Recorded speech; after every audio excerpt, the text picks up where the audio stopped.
later in the day. But the first game up, Aaron Rodgers and his banged-up leg against Richard Sherman, who he hardly challenged at all in week number 1. And then in the first series, 3rd and 10, Aaron Rodgers moving the ball down the field, and then he tries Sherman, and then that is an interception. That's a great play, man. I'm here to tell you that's a great play. Stutter goal, great position, great ball skills. Now get your feet down. Now, let's celebrate a little bit after Usually when you played receiver and you move to DB, it's because you can't catch. Right.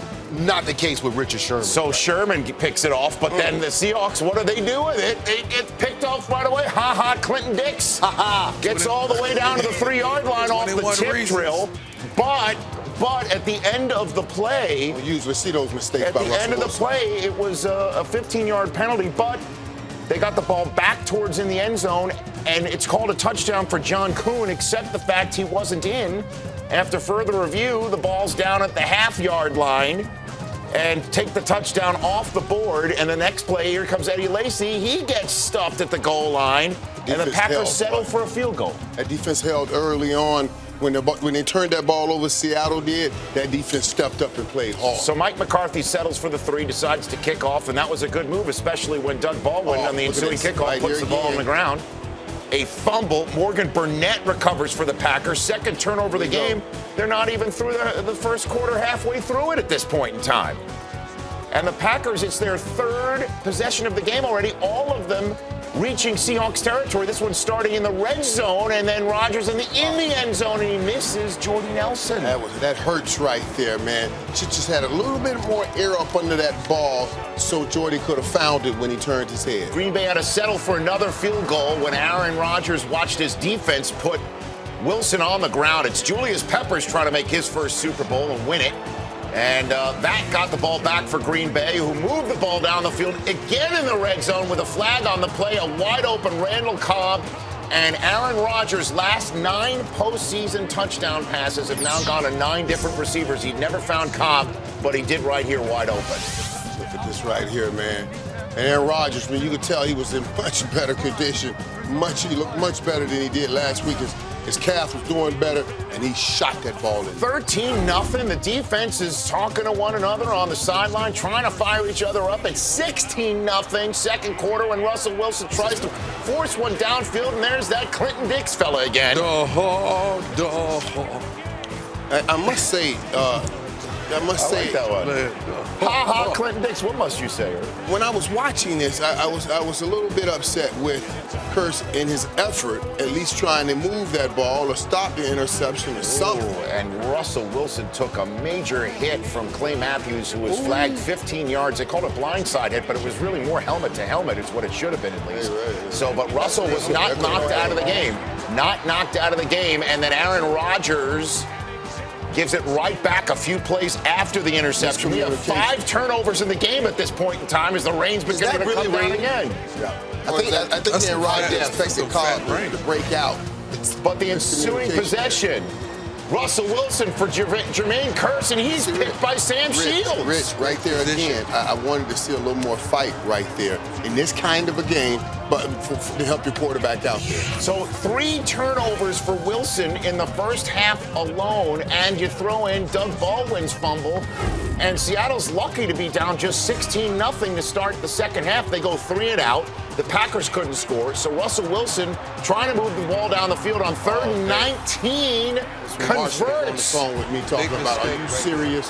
This was Marshall. We was on the phone going off like, what are you doing? Clay Matthews. How are you doing? Hands to the face, and you forget the seat. But they have to settle for a field goal, which they bust out the fake. Punters are momentum shifters, too. John Ryan to a wide-open Gary Gilliam, who was a tight end when he was at Penn State, never caught a touchdown at Penn State.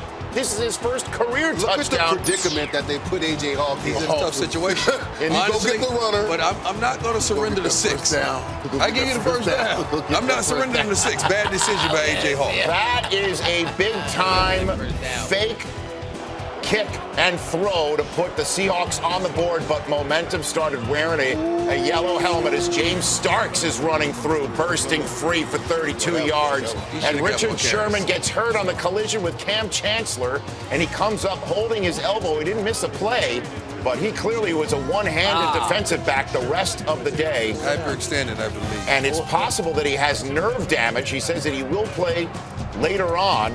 He did soldier on in this game, that it's a 19-7 game, and Russell Wilson gets on the tip drill. But why are you falling down? Morgan Burnett slides. The game is not over. With 5 minutes to go. Man, what is wrong with you?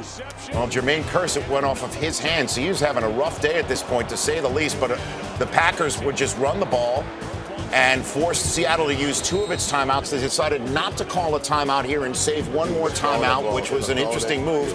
So Mike McCarthy kicks the ball back to Seattle. 3 and change to go. Complete to Doug Baldwin, trying to get out of bounds. He cannot, so the time is still ticking. Doug Baldwin made some plays when they needed him to make some plays today. 2nd and 10, 3 minutes to go. Russell Wilson throws it for Marshawn Lynch, who tiptoes the sideline, and it's ruled a touchdown, except for the fact thank God we have replay. Well, his gold sole shoes showed clearly he was stepping out of bounds way further back. But so happy we have replay. Instead, Marshawn Lynch gets it inside the 5, and Russell Wilson takes it in from there, and he scored before the 2-minute warning. Why does the defender always look like it was somebody else's guy? 19-14. Stephen Hauschka, you kick it deep and you go onside. The Seahawks go onside, and it's a good decision because it works. Jordan Nelson waiting on that ball. Brandon Bostic goes to jump for the ball. He won't jump no more. And it goes off of his helmet and into the hands of Chris Matthews.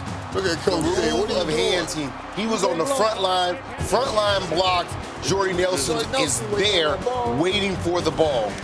So instead, the Seahawks now have the ball back at midfield, and Russell Wilson, first play, pulls it out from Marshawn and takes it to the 35-yard line with even a tick before the 2-minute warning. Now, unbelievably, the Seahawks might be scoring too quickly from the 32-yard line. First down, Luke Wilson. Silent L is somewhere within his name. Luke Wilson with the first down, moves forward. Next play on the Packers 24. Here comes Marshawn Lynch running downhill. I love watching how he stops everybody and shakes your hand politely. I'm a beast, but I'm going to handle this mode like a gentleman. It's a touchdown, 20-19. If we ask Steve Mariucci, what does the book say you should do? Go for 2. And they do, and it looks like the play is blown up. Oh, my God. Russell Wilson buying time. A prayer to Luke Wilson, and it is answered. Can somebody tweet me and tell me what was Clint Dix doing? Well, he was a ball hawk all day, making plays in the ball all day and did not hear. I actually got angry at that point. I don't care who wins. I just really I like good football. You got to make that play as a defensive back. And that would be a huge 2 points because Aaron Rodgers had more than enough time left and all 3 timeouts, and he hardly needed them because he kept moving the ball down the field quickly. Jordy Nelson to the 38-yard line of Green Bay, 15 yards. Next play, minute 2 left. Coming inside, Rodgers to Cobb over the middle, now on the plus side of the field. Next play, 43 seconds to go. Aaron Rodgers buying time, extending the play with his one good leg. What does he do? All sorts of green grass in front of him. He limps his way out of bounds. First down. Mason Crosby is in field goal range. 3 plays later, 3rd and 10 for the Seahawks, 36-26. Ticks to go. Aaron Rodgers throws it to Jordy Nelson to get his field goal kicker 6 yards closer. Awesome throw, man. Richard Sherman one-handedly brings him down. You got a one-legged quarterback, a one-armed cornerback, and you got a guy with 2 good legs coming out, and he sweeps one leg through the ball, and it goes through the uprights. And, of course, we have overtime in this insane contest. Discount double check. 22-22. 116-0. Wow, the Packers lose the lead, but we go into overtime, and you remember, Seattle beat Denver in overtime in this building earlier this year by getting the ball to start overtime and not allowing Peyton Manning to take the field and take a single snap. And Russell Wilson on 3rd and 6 finds Doug Baldwin, who is trying to be redemptive right here. Obviously, we know he dropped the ball. He put one on the ground earlier in the game for a punt return. We talked about how Jermaine Kearse had a very tough day, but to wrap it up, a walk-off touchdown grab by Kearse. And the Seattle Seahawks down 16-0 at the half. 5 turnovers in the game, 4 by their quarterback, are going back to the Super Bowl. The NFC champion, Seattle Seahawks, and Russell Wilson in tears. Pete Carroll celebrating, going to Arizona